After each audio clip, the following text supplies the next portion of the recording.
हमारी जो समस्याएं हैं वो अलग अलग तरह की होती हैं। जैसे घर की समस्या है तो घर के लोग इकट्ठे होते हैं और उस समस्या को दूर करते हैं। अगर हमारे मोहल्ले की समस्या है तो मोहल्ले के लोग इकट्ठे होते हैं, उसको दूर करते हैं। हमारे गांव की समस्या है तो गांव के लोग इकट्ठे होते हैं, उसको दूर दूर करते हैं। और अगर हमारे शहर की समस्या है तो शहर के लोग आते हैं और उसको दूर करते हैं। ये दरअसल जो नियम है, जितनी बड़ी समस्या है उतने ज्यादा लोगों को इकट्ठे होकर उसको सॉल्व करना होता है, सुलझाना होता है, ठीक करना होता है। ये प्राकृतिक नियम है। ऐसा नहीं हो सकता कि समस्या अगर पूरे देश की है तो उसे कोई मोहल्ले के आदमी इकट्ठे होके ठीक कर दें या सॉल्व कर दें। अगर देश की पूरी समस्या होगी तो देश के सारे लोगों को इकट्ठा होना पड़ेगा, तब समस्या का समाधान होगा। ये एक छोटी सी बात है जिसके लिए हम सब यहां इकट्ठे होते हैं। हमारे जो लोगों के द्वारा बनाए हुए संगठन है उनकी संख्या लगभग 29 लाख है जो रजिस्टर्ड है। उसमें सब तरह के संगठन हैं। कुछ लोग हैं जो धम्म सिखा रहे हैं, धम्म को बढ़ा रहे हैं आगे, भगवान बुद्ध का और जो बाबा साहब का आदेश था। कुछ लोग हैं जो सामाजिक संगठन बना रहे हैं। कुछ लोग हैं जो राजनीतिक संगठन बना रहे हैं। कुछ लोग हैं जो महिलाओं के संगठन बना रहे हैं। कुछ लोग हैं जो लड़कों के संगठन बना रहे हैं। कुछ लोग हैं जो सरकारी कर्मचारियों के संगठन बना रहे हैं। और कुछ लोग हैं जो आर्थिक जो संगठन है हमारे, उनको बना रहे हैं। यानी कि हर तरह की समस्या के लिए हर तरह का संगठन यहां चल रहा है। तो इसलिए ये जो संगठन चल रहे हैं, ये संगठन अलग अलग समस्याओं के हिसाब से चल रहे हैं। पर देशव्यापी समस्या ये है कि इन सारे संगठनों के बावजूद भी हमारे सारे अधिकार चले गए। और ये पूरे देश की समस्या है। जो पूरे देश के अंदर समण लोग रहते हैं। समण लोग यानी जो वमण नहीं है वो समण है। तो समण लोगों की समस्या बहुत बड़ी है, क्योंकि उनके सारे अधिकार चले गए, उनका सारा पैसा चला गया, उनका नौकरी चली गई, उनका बिजनेस चला गया, उनका खेत चला गया, उनका खतियान चला गया, उनकी इज्जत भी चली गई। यहां तक कि उनके बच्चे मारे जा रहे हैं, आत्महत्या कर रहे हैं, उनकी बहन बेटियों की इज्जत लूटी जा रही है। और ये सारे संगठन मिलकर भी इसको रोक नहीं पा रहे हैं। संगठनों को ये बात समझ में नहीं आ रही है कि संगठन छोटे से क्षेत्र का, छोटे से एरिया का है। भारत में हमारे अपने लोगों का यानी समण लोगों का कोई अगर बड़े से बड़ा संगठन भी है तो वो 100-125 जिले में नाम मात्र का है। किसी भी संगठन के पास इतनी ताकत नहीं है कि वो सरकार को ये कह सके कि ऐसा करो या वैसा करो, या सरकार को ये कह सके कि संविधान में ऐसा लिखा है तो वैसा करो। क्योंकि जो समस्या है वो बड़ी है और संगठन छोटे छोटे हैं। पर संगठन के जो लोग हैं वो इस बात को नहीं समझ रहे हैं। ना समझे कोई बात नहीं, वो संगठन चलाते हैं। पर हमारे लोग, जो हम जैसे लोग जो संगठनों में रहते हैं, उनको ये बात समझ में आनी चाहिए। इसलिए ये बात बहुत पुरानी जो समणों की निकल के आई और जिसका अध्ययन किया, बाबा साहब ने अध्ययन किया, और जिसका बुद्ध ने पूरी तरह से विनय के नियम बना के दिए, और जो महापुरुषों ने अध्ययन किया, उन्होंने हमको एक बात बताई कि अगर जिंदा रहना है, कभी अगर जिंदे रहने की समस्या आ जाए, रोजी रोटी की समस्या आ जाए, बच्चों के जीवन की समस्या आ जाए, जो इतना ज्यादा प्रताड़ना हो कि कहीं कोई आपका सुने ना कोर्ट सुने, ना पुलिस सुने, ना देश सुने, ना नेता सुने, ना सरकार सुने, तो आपको क्या करना है? तो सारे महापुरुषों ने एक ही बात कही है कि आपको तुरंत सब लोगों को सारे काम छोड़ के इकट्ठे हो जाना चाहिए।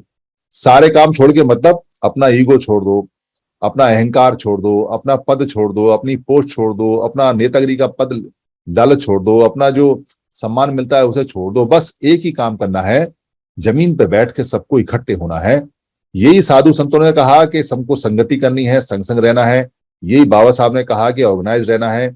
यही बुद्ध ने कहा कि आपको संघं की शरण में जाना है, यानी संघ की शरण में जाना है। संघं शरणं गच्छामि।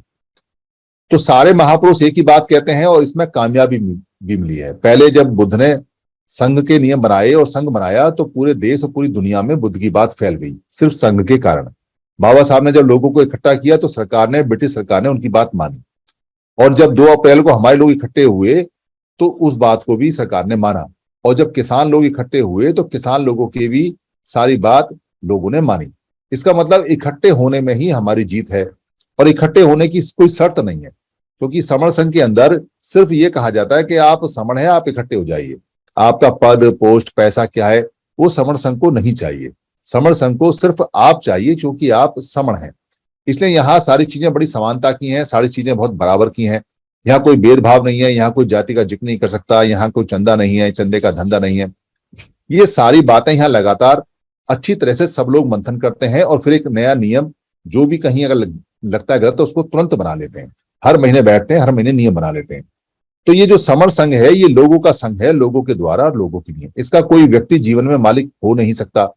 इसका समर संघ का मालिक समर संघ ही होता है। ये पुराना नियम है और ये दुनिया का सबसे प्राचीनतम संघ है। तो इसकी गारंटी होती है कि जब भी संघ में अगर आते हैं तो आपकी जीत होगी। कई लोगों को शंका हो सकती है, अरे ये भी कोई संगठन ही होगा। ये संगठन नहीं है। संगठन में और संघ में बड़ा अंतर होता है। भारत में जो कामयाब है वो संघ कामयाब है। सारे लोग हमारे जब भाषण देते हैं तो वो ये कहते हैं कि देखो उन्होंने संघ बनाया, उन्होंने सत्ता ले ली, उन्होंने संघ बनाया, उनका धर्म आगे बढ़ गया, उन्होंने संघ बनाया, उनके पास पैसे चले गए, उन्होंने संघ बनाया, उनके पास खेत खलियान चले गए, उन्होंने संघ बनाया तो बिना इंटरव्यू के नौकरी ले लेते हैं, उन्होंने संघ बनाया तो सारे जजमेंट उनके फेवर में होते हैं, उन्होंने संघ बनाया तो पूरी दुनिया में उनकी चलती है। दुनिया में चलती ही उन्हीं की है जिनका संघ होता है। संगठन वालों की कभी जीत नहीं होती और संघ वाले कभी हारते नहीं है। ये भारत में जो संघ काम करते हैं उसको भी आप उदाहरण में देख सकते हो। सिखों का जो संघ है वो अपना काम करता रहता है और सिखों के जो पूरा संघ है उसमें सारे लोग एक साथ मजबूती के साथ खड़े रहते हैं। उनके साथ कोई अत्याचार प्रताड़ना नहीं होती उनके साथ में। जाटों ने अपना संघ बनाया है, उनके साथ भी कोई प्रताड़ना नहीं होती। ईसाइयों का पूरी दुनिया में संघ है, उनके साथ भी कोई प्रताड़ना नहीं होती।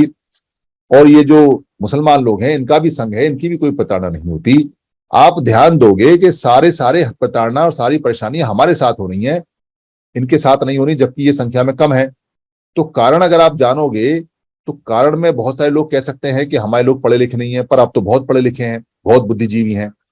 कोई कह सकता है कि हमारे लोगों के पास पैसा नहीं है, पर अभी तो 50 लाख से ज्यादा लोग हैं जो बहुत ज्यादा अच्छा पैसा कमा चुके हैं, जिनकी दुकानें भी हैं, छोटे मोटे फार्म हाउस भी हैं, जमीन भी है, जायदाद भी है, जो नौकरी पेशे में रहे हैं।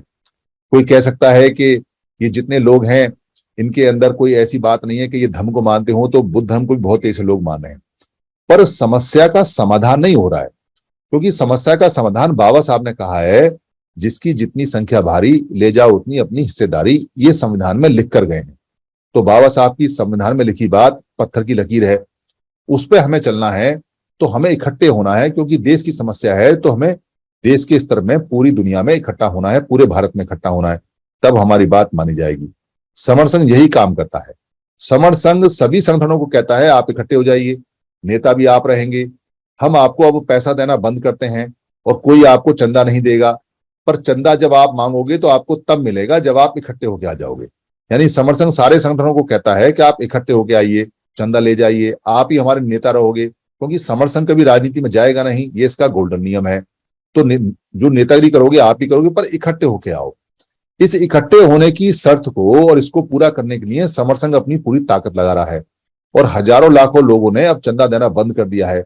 हजारों लाखों लोगों ने ये कहना शुरू कर दिया है संगठनों से, अरे तुम ही हमारे दुश्मन हो, ब्राह्मण या ब्राह्मण हमारा दुश्मन नहीं है, क्योंकि वो कभी नहीं आया हमको ये कहने के लिए कि आप 29 लाख संगठन बनाओ या 29 लाख टुकड़ों में टूट जाओ या आप इकट्ठे ना हो या आपको इकट्ठे होने के लिए मना करे। कभी उसने मना नहीं किया। आप खुद इकट्ठे नहीं होते। हमारे दुश्मन तो आप ही हो, ब्राह्मण तो दूसरे नंबर पे आता है, पहले नंबर पे आप आते हो। ये बात लोगों ने कहनी शुरू कर दी है। इसका फायदा ये हुआ कि संगठनों में सुख बोगाट हुई कि अब उनको इकट्ठा होना पड़ेगा, वरना लोग उनको पैसे नहीं देंगे। और बहुत सारे लोगों ने पैसे देने बंद कर दिए, अधिकतर लोगों ने पैसे देने बंद कर दिए। फिर भी जबरदस्ती कोई ना कोई आके रोता पीटता है तो 100, 200, 500 ले जाता है। धंधा है, आदत है, पर बंद हो जाएगी। तो ये समर संघ क्या करेगा? ये समर संघ सब लोगों को इकट्ठा करके, और जो पुराना संघ था, जो बुद्ध से पहले का संघ था, उसी नियम अनुसार लोगों को इकट्ठा करेगा और इकट्ठा करके कहेगा कि जो तुम्हें करना है वो करो।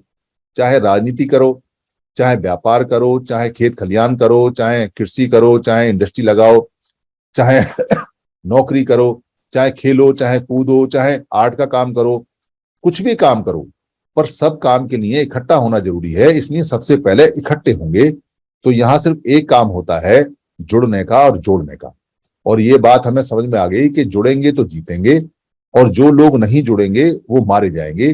जैसे जंगल के अंदर होता है कि जंगल के अंदर जानवर कितना भी कमजोर हो, अगर वो झुंड में रहते हैं तो शेर उनकी तरफ निगाह उठा के नहीं देखता। और अगर कोई जानवर कितना भी ताकतवर हो, अगर वो झुंड से अलग हो जाता है, संघ से अलग हो जाता है, तो शेर उसको फाड़ के खा जाते हैं। पर शेर भी झुंड में रहते हैं। शेर झुंड में रहते हैं इसलिए सुरक्षित रहते हैं अगर कोई शेर अकेला घूमने चला जाए तो कुत्तों का झुंड उस पर हमला करता है, वो फाड़ देता है। मैंने तो एक ऐसी वीडियो देखी है जिसमें 3 सुअर ने मिलके और एक जो तेंदुआ है उसको मार दिया सड़क पे बीचों बीच। वो मैं आपको भेजूंगा। तो 3 सुअरों का संग मिलके एक तेंदुआ की जान उन्होंने ले ली बीच सड़क पे। उसकी फोटो, उसकी वीडियो बाकायदा है।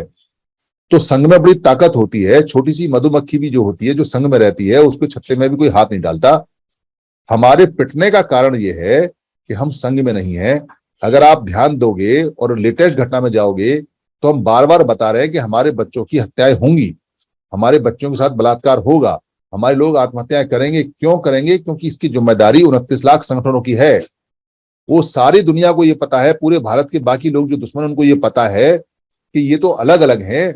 इनमें तो कभी एक साथ बैठ के चाय पीने का भी कोई फोटो नहीं आया। इनकी राजनीतिक पार्टी अलग है, इनकी धर्म के लोग अलग हैं, इनके भंते अलग अलग काम करते हैं। इनके जो सरकारी कर्मचारियों के नेता हैं, उनके 3-3, 4-4 एक डिपार्टमेंट में संगठन बने हुए हैं। इनके सामाजिक संगठनों में टूट होती रहती है, वो लगातार टूटते रहते हैं। ये बिखरे हुए लोग हैं।